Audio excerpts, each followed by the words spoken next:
بسم اللہ الرحمن الرحیم الحمد للہ رب العالمین والصلاة والسلام علی سید الانبیاء والمرسلین وعلی آلہ وصحبہ اجمعین وبعد۔ معزز سامعین ذی وقار، آج ہماری گفتگو کا موضوع وہ آداب حج ہے۔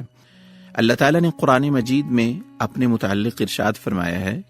کل یوم ہوا فی شأن، وہ ہر روز ایک نئی شان میں ہوتا ہے۔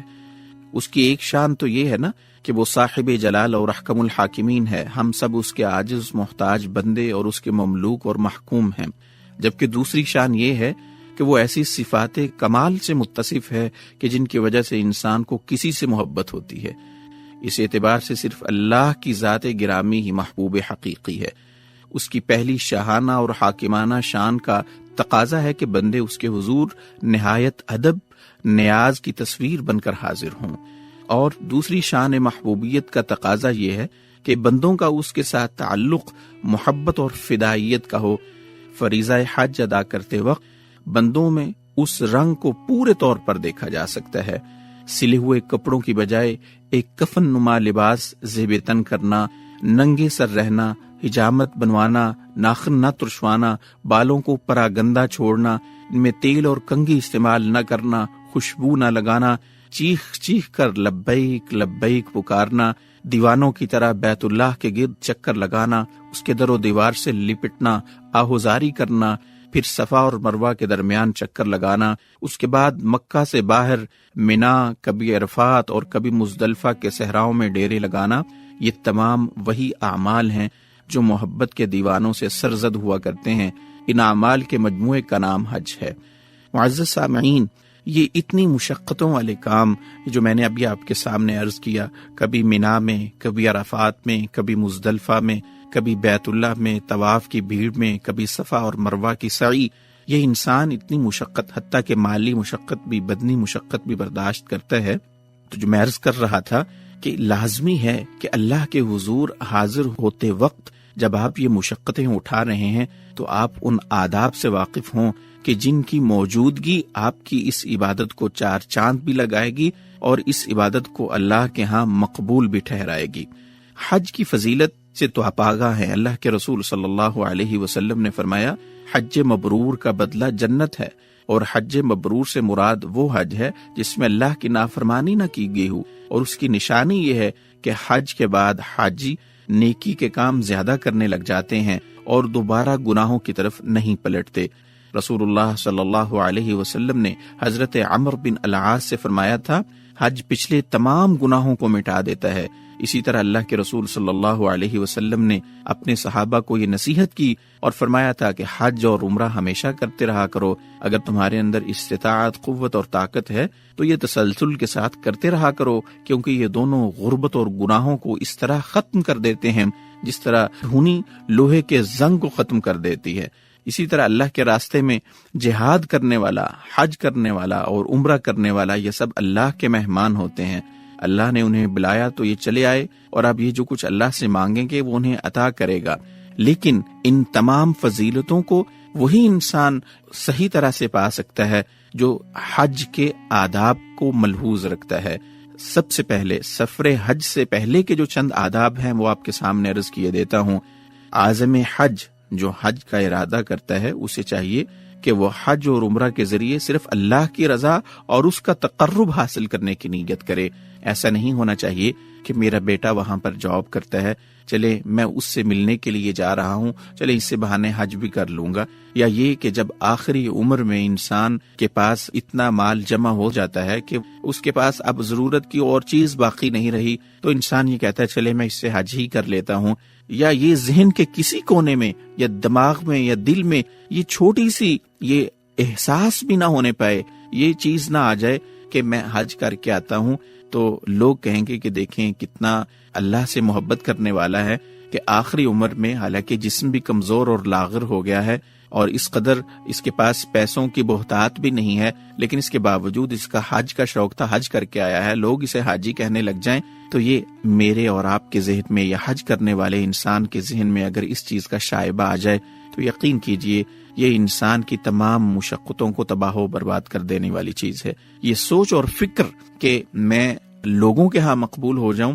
لوگ مجھے حاجی کہنے لگ جائیں یا اس طرح کا کوئی احساس بھی اگر انسان کے ذہن میں آ جائے تو انسان کا سمجھ لیجئے کہ اس نے اپنے حج کے آداب کو ملحوظ نہیں رکھا، اس نے ریاکاری کی ہے، اس نے اللہ کی رضا کے لیے یہ مشقت برداشت نہیں کی ہے۔ اس لیے سب سے پہلا ادب تو یہ ہے کہ انسان کی نیت خالص ہو، مخلصین لہ الدین، وہ اپنی عبادت کو صرف اللہ کے لیے انجام دے اور اس کے دل میں اور اس کے ارادوں میں کسی قسم کا کوئی اور شائبہ، کوئی اور عذر یا کوئی اور نیت نہ ہو۔ دوسرا یہ ہے کہ حج کے اخراجات وہ رزق حلال سے ہونے چاہیے۔ آج اس چیز کے بہت زیادہ ہمیں ضرورت ہے کہ ہم مال کہاں سے ہم حاصل کر رہے ہیں، یا انسان اپنا جو مال حج کے لیے جمع کر رہا ہے جہاں سے اس نے حاصل کیا ہے وہ کہیں حرام تو نہیں ہے۔ حرام کے رستوں سے بچنا اور اس جمع شدہ مال سے حج کرنا، یہی حج کا ادب ہے۔ اگر آپ کے مال میں کہیں حرام کی آمیزش ہے، کسی پر ظلم کرتے ہوئے، کسی کا حق مارتے ہوئے، کسی کی زمین ہڑپ کر کے، اپنے وراثت میں سے کسی دوسرے کا حصہ ہڑپ کر اگر آپ اپنی زمین بیچ کر حج کے لیے جا رہے ہیں تو معزز سامعین، یہ حج کے آداب کے خلاف ہے اور اس سے انسان اپنے حج کو خراب کر بیٹھتا ہے، یہ حج کے آداب کے خلاف ہے۔ اسی طرح تمام گناہوں سے سچی توبہ کر لینا، یعنی آپ دیکھ لیجئے جو میں نے پہلے عرض کیا کہ پاک چیز سے ہی حج ہو سکتا ہے۔ اللہ تعالیٰ نے فرمایا ہے کہ وہ اللہ تعالیٰ پاک ہے اور صرف پاک چیزوں کو قبول کرتا ہے، اس لیے ضروری ہے کہ جب آپ حج کے لیے جائیں تو اس چیز کا خیال رکھیں کہ آپ نے جو مال جمع کیا ہے وہ حلال سے ہے۔ اس کے بعد جو دوران سفر اور دوران ادائیگی حد، وہ آداب ہیں جن کی طرف میں اشارہ کیے دیتا ہوں کہ احرام کی نیت کرنے کے بعد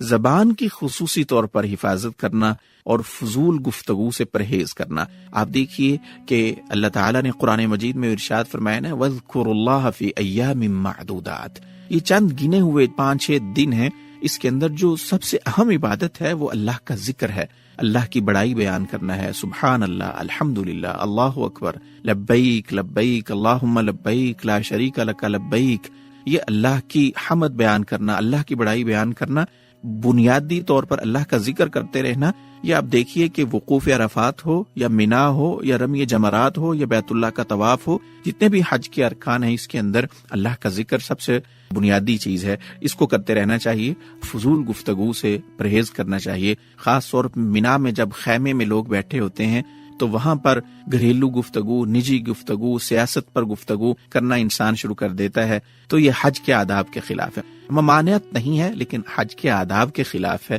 جبکہ آپ وہاں پر اللہ کے ذکر کے لیے گئے ہوئے ہیں تو کوشش کرنی چاہیے کہ انسان اللہ کا ذکر ہی کرے، فضول گفتگو سے، اور اپنی زبان کو لغو قسم کی باتوں سے محفوظ رکھے۔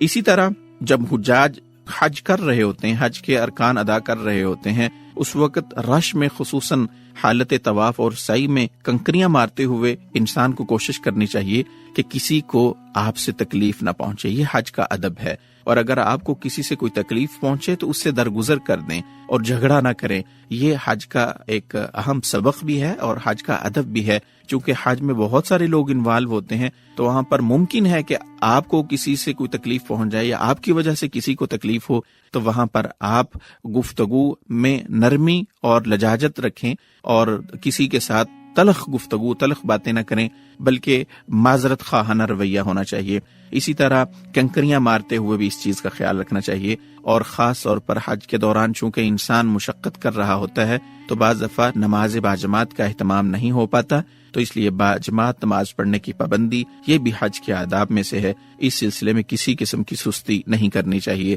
تو معزز سامعین، ان مختصر سے وقت میں نے آپ کے سامنے چند وہ آداب ذکر کیے ہیں جن کا تعلق ہمارے زندگی اور ہمارے معاملات سے ہے، آج کے دور سے ہے۔ اگر ہم ان آداب کو ملحوظ خاطر رکھتے ہوئے اس فریضہ حج کو ادا کریں گے تو یقیناً اللہ تعالی ہمارے اس عمل کو، ہماری اس حج کو قبول فرمائیں گے، اور رسول علیہ الصلوۃ والسلام کی ارشاد کی روشنی میں کہ حج مبرور یعنی جو مقبول حج ہے اس کا بدلہ جنت ہی ہے، یقیناً اللہ تعالیٰ اس حج کے عوض ہمیں جنت میں داخلہ نصیب فرمائیں گے۔ اللہ تعالیٰ ہمیں ان عبادات کو آداب کے ساتھ ادا کرنے کی توفیق عطا فرمائے۔ والسلام علیکم ورحمۃ اللہ وبرکاتہ۔